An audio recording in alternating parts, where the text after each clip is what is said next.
తెలుగులో 2 ఉత్తమ థ్రిల్లర్ సినిమాలు. ఈ వీడియోలో తెలుగు సినిమా చరిత్రలో వచ్చిన అత్యుత్తమ థ్రిల్లర్ చిత్రాల గురించి తెలుసుకుందాం. ఈ రోజు మనం అయితే మరియు అప్పట్లో ఒకడుండేవాడు అనే 2 సినిమాల గురించి చర్చిస్తాం.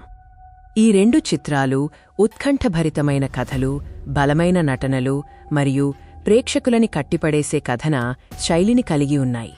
అయితే 2003లో విడుదలైన ఒక అద్భుతమైన థ్రిల్లర్ చిత్రం. ఇది 4 నిరుద్యోగ యువకుల కథ. ఈ 4 తెలివైన యువకులు హైదరాబాద్లో నిరుద్యోగులుగా జీవిస్తూ ఉంటారు. ఒక కుట్రలో చిక్కుకుని ఒక గ్యాంగ్స్టర్ మరియు హైజాక్ చేయబడిన విమానంతో సంబంధం ఉన్న కథ ఇది. ఈ సినిమాలోని నిరంతర ఉత్కంఠ ప్రేక్షకులని కుర్చీ అంచున కూర్చోబెడుతుంది. అప్పట్లో ఒకడుండేవాడు 2016లో విడుదలైన మరో అద్భుతమైన థ్రిల్లర్ చిత్రం. ఒక ఆశావహ క్రికెటర్ జీవితం ఒక అంకితభావం కలిగిన పోలీసు అధికారిచే నాశనం చేయబడుతుంది. అది అతనిని నేరమార్గంలోకి నెట్టివేస్తుంది. ఈ చిత్రం ప్రతీకారం మరియు విధి యొక్క కథను అద్భుతంగా చిత్రీకరిస్తుంది. ఈ చిత్రంలో బలమైన ప్రదర్శనలు ఉన్నాయి. అవి కథకు మరింత బలాన్ని చేకూరుస్తాయి. ఈ 2 చిత్రాలు తెలుగు థ్రిల్లర్ సినిమాలలో మైలురాళ్లుగా నిలుస్తాయి.